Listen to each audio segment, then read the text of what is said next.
Hello everyone, हामी चाहिँ financial accounting हेरिरहेको थियौँ र अब फाइनेन्सियल एकाउन्टिङमा हामीले फाइनेन्सियल स्टेटमेन्टको कुराहरू गरिरहेको थियौँ। फाइनेन्सियल स्टेटमेन्टमा चाहिँ हामीले इन्कम स्टेटमेन्टको कुराहरू गरिसकेका छौँ। अब हामी ब्यालेन्स सिटको कुराहरू गर्छौँ। ब्यालेन्स सिट भनेको चाहिँ के हो त होइन, ब्यालेन्स सिटमा चाहिँ के कस्तो खालको ट्रान्जेक्सन्स अथवा कस्तो खालको कुराहरूलाई रेकर्ड गरिन्छ भन्ने कुराहरू हामी आज डिस्कस गर्छौँ।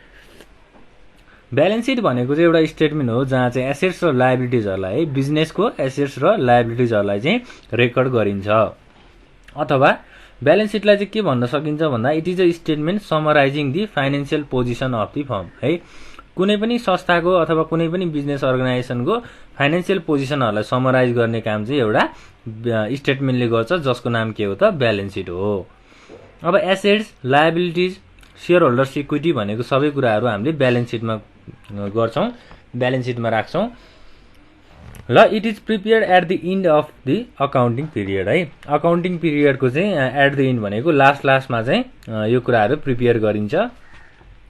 अब ब्यालेन्स सिटको पनि सेक्सनहरू छ, जस्तै एसेट साइड हुन्छ होइन, त्यसै गरी लायबिलिटी साइड हुन्छ। अब एसेट साइडमा चाहिँ के हुन्छ त्यो कुराहरू हामी हेरौँ। जस्तै section of balance seat. Balance सिटमा एमा हुने भयो एसेट्स। एसेट्स भित्र पनि के हुन्छ त भन्दा एउटा करेन्ट एसेट्स हुन्छ,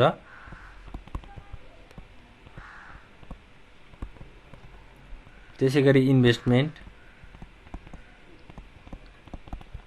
त्यसै गरी अब फिक्स्ड एसेट्स हुन्छ होइन। अरू के हुन सक्छ एसेट्स भित्र, यति नै कुराहरू हो होइन। त्यसै गरी बी नम्बरमा लायबिलिटिजको कुराहरू हेरौँ।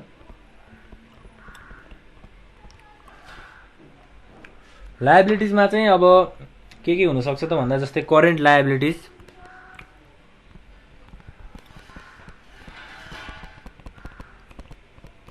त्यसै गरी लङ टर्म डेप्ट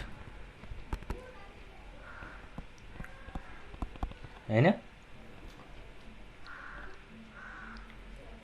क्यापिटल्स भनेको त अब करेन्ट लायबिलिटिजको कुराहरू भइहाल्यो होइन। यस्तो कुराहरू चाहिँ हामीले एसेट्स र लायबिलिटिजहरूलाई चाहिँ ब्यालेन्स सिटमा एउटा सेक्सन बनाएर इन्ट्री गर्छौँ। अब हामीले ब्यालेन्स सिट बुझ्नको लागि ब्यालेन्स सिटको एउटा इक्जाम्पल गरेर हेर्नुपर्ने हुन्छ। ब्यालेन्स सिटको इक्जाम्पलहरू हेर्दाखेरि चाहिँ अब जस्तै करेन्ट एसेट्स होइन, त्यसै गरी अब लायबिलिटिजको पोर्सनहरू बनाउनु पर्यो। जस्तै के हुन्छ त, ल अब हामीले ब्यालेन्स सिटको यो ट्रान्जेक्सन्स अथवा यो इन्फर्मेसनहरू हामीलाई दिइएको छ। जस्तै के भनिएको छ त भन्दा following informations are obtained from the books of Namuna company. Namuna कम्पनीको बुक्सबाट चाहिँ के इन्फर्मेसनहरू कलेक्ट भएको छ त, जस्तै क्यास होइन, short term investment, account receivable. अब यसलाई चाहिँ हामीले के गर्नु पर्यो, ब्यालेन्स सिटमा इन्ट्री गर्नु पर्यो। ब्यालेन्स सिटमा इन्ट्री गर्नको लागि हामीले balance seat of Namuna company भनेर भन्नु पर्यो यहाँ, नमुना कम्पनी है। अब करेन्ट एसेट साइडमा पहिला एसेट्सको कुराहरू फिल गरौँ।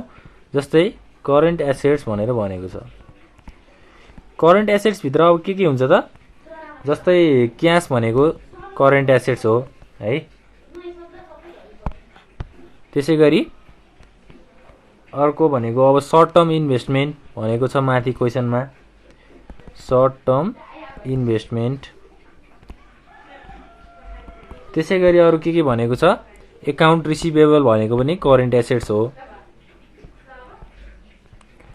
Account receivable. त्यसै गरी अर्को नोट्स रिसिभेबल है, नोट्स रिसिभेबल पनि हाम्रो करेन्ट एसेट्समा पर्छ। त्यसै गरी अर्को अब इन्भेन्टोरिज भनेको छ, इन्भेन्टोरिज पनि करेन्ट एसेट्समै पर्छ। र सप्लाइज एन्ड प्रिपेड इन्सुरेन्स। अब क्यास भनेको पैसा भयो, सम्पत्ति हाम्रो एसेट्समा आउने भइहाल्यो। सर्ट टर्म इन्भेस्टमेन्ट भनेको हामीले कुनै पनि बिजनेसमा सर्ट टर्म भनेको थोरै समयको लागि लगानी गरेको छौँ भन्यो भने सर्ट टर्म इन्भेस्टमेन्ट हुन्छ।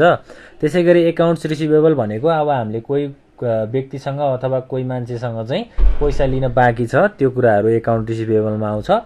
नोट्स रिसिभेबल भनेको पनि अब पाउनुपर्ने कुराहरू भइहाल्यो होइन। त्यसै गरी सप्लाइज भनेको सप्लाई गर्ने सामानहरू हुन्छ होइन। प्रिपेड इन्सुरेन्सको कुराहरू हाम्रो सबै करेन्ट एसेट्समा आउँछ। अब करेन्ट एसेट्समा हामीले अमाउन्टहरू लेख्नु पऱ्यो, जस्तै क्यासको 6600 छ होइन। त्यसै गरी सर्ट टर्म इन्भेस्टमेन्टको 2000 छ। त्यसै गरी अब एकाउन्ट रिसिभेबल भनेको 7000 होइन। नोट्स रिसिभेबल भनेको 1000। इन्भेन्टोरिज कति छ 3000।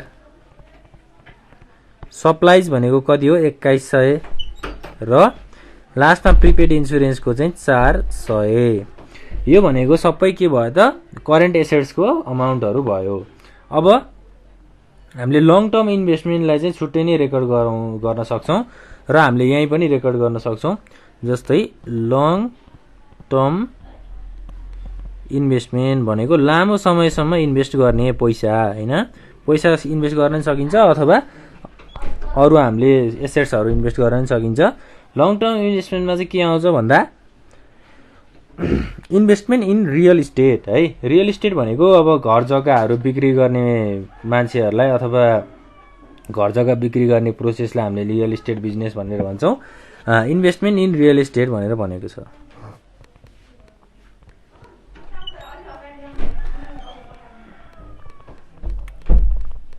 कति छ त 2000। त्यसै गरी अरू के छ इन्भेस्टमेन्ट रियल इस्टेटमा इन्भेस्टमेन्ट भएको छ र अर्को इन्भेस्टमेन्ट इन स्टक भनेको स्टकमा इन्भेस्टमेन्ट भएको छ कति त स्टक 5200 है। 5200 चाहिँ स्टकमा इन्भेस्ट भएको छ। र अब टोटल लङ टर्म इन्भेस्टमेन्ट भनेको कति हुन्छ त हाम्रो यो दुईटा टोटल गरेपछि आइहाल्छ। र अब प्रोपर्टीको कुराहरू गरौँ।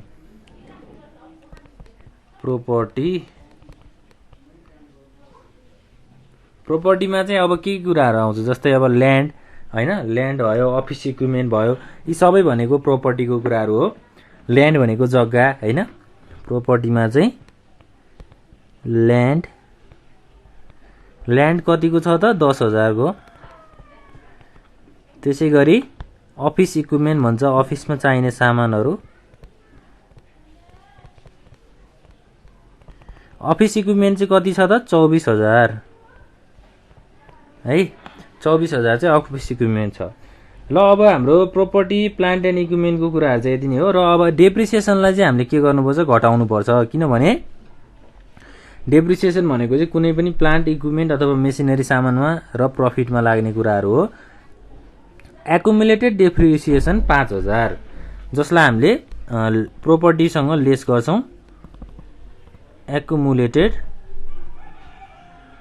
डेप्रिसिएसन लेस गर्दाखेरि कति छ 5000 छ, जुन चाहिँ हामीले अफिस इक्विपमेन्टसँग लेस गर्छौँ है 5000। अब 24,000 माइनस 5,000 भनेको कति हुन्छ 19,000 हुन्छ। अफिस इक्विपमेन्टको एक्चुअल अमाउन्ट अथवा एक्चुअल पैसा चाहिँ कति रहेछ त 19,000 रहेछ डेप्रिसिएसन घटेपछि। र अब एसेट्समा हाम्रो अरू के कुराहरू आउँछ जस्तै इन्ट्यान्जिबल्स।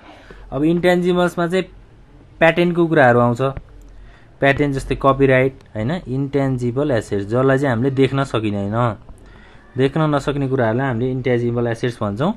प्याटेन्ट्स भनेको कुनै पनि राइट होइन। राइट भनेको पावर। प्याटेन्टको चाहिँ 3100 छ। ल अब यो सबै टोटल गरेर हामीले अमाउन्टहरूलाई जस्तै करेन्ट एसेट्सको अमाउन्टलाई टोटल गर्ने, त्यसै गरी लङ टर्म इन्भेस्टमेन्टलाई टोटल गर्ने र प्रोपर्टी प्लान्ट एन्ड इक्विपमेन्टको सम्पत्तिहरूलाई टोटल गर्दाखेरि हाम्रो टोटल अमाउन्ट चाहिँ 61,400 61,400 रुपैयाँ। ल एसेट साइडमा यति भयो। अब लायबिलिटी साइडमा हेरौँ। लायबिलिटी साइडमा चाहिँ के हुन्छ त जस्तै अब करेन्ट लायबिलिटिज होइन। त्यसै गरी notes payable, accounts payable, salary payable, यी सबै कुराहरू हाम्रो करेन्ट लायबिलिटिजमा आउँछ। करेन्ट लायबिलिटिजमा चाहिँ के भने त मैले जस्तै नोट्स पेएबल भने होइन। नोट्स पेएबल 11,000 छ। 11,000।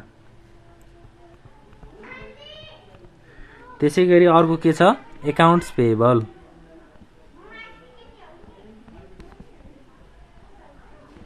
एकाउन्ट्स पेएबल कति छ 2100। त्यसै गरी स्यालरिज पेएबल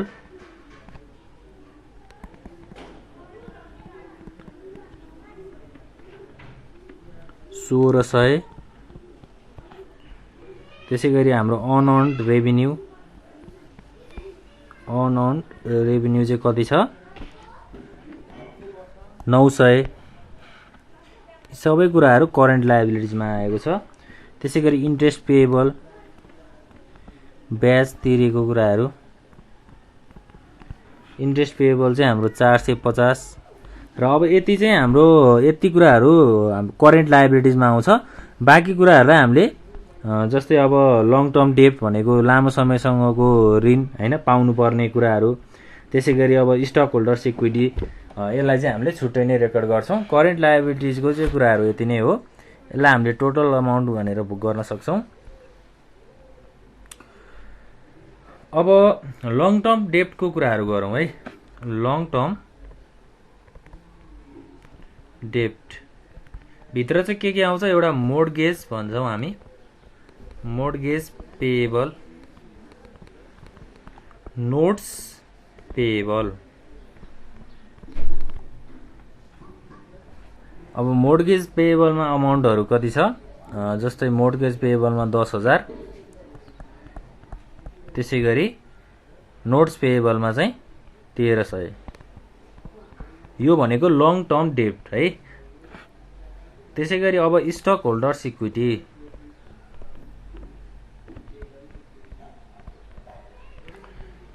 कमन स्टक भनेको स्टक होल्डर इक्विटी भित्र आउँछ। त्यसै गरी रिटेन अर्निङ हाम्रो 20,050 र कमन स्टक 14,000। ल अब यो कुराहरूलाई टोटल गर्यो भने पनि कति आउनु पर्यो त हाम्रो टोटल लायबिलिटिज अथवा लायबिलिटिज एन्ड क्यापिटल चाहिँ जस्तै टोटल गर्दाखेरि अब 61,400 आउँछ। र एसेट्स र लायबिलिटी साइडलाई चाहिँ हामीले के गर्नुपर्छ जहिले पनि इक्वल गराउनुपर्छ। ब्यालेन्स सिटको मेन अब्जेक्टिभ भनेको यही नै हो। र ब्यालेन्स सिटले चाहिँ अब एउटा के फाइन्ड आउट गर्नलाई हेल्प गर्छ त हामीलाई फाइनान्शियल पोजिसन फाइन्ड आउट गर्नको लागि हेल्प गर्छ।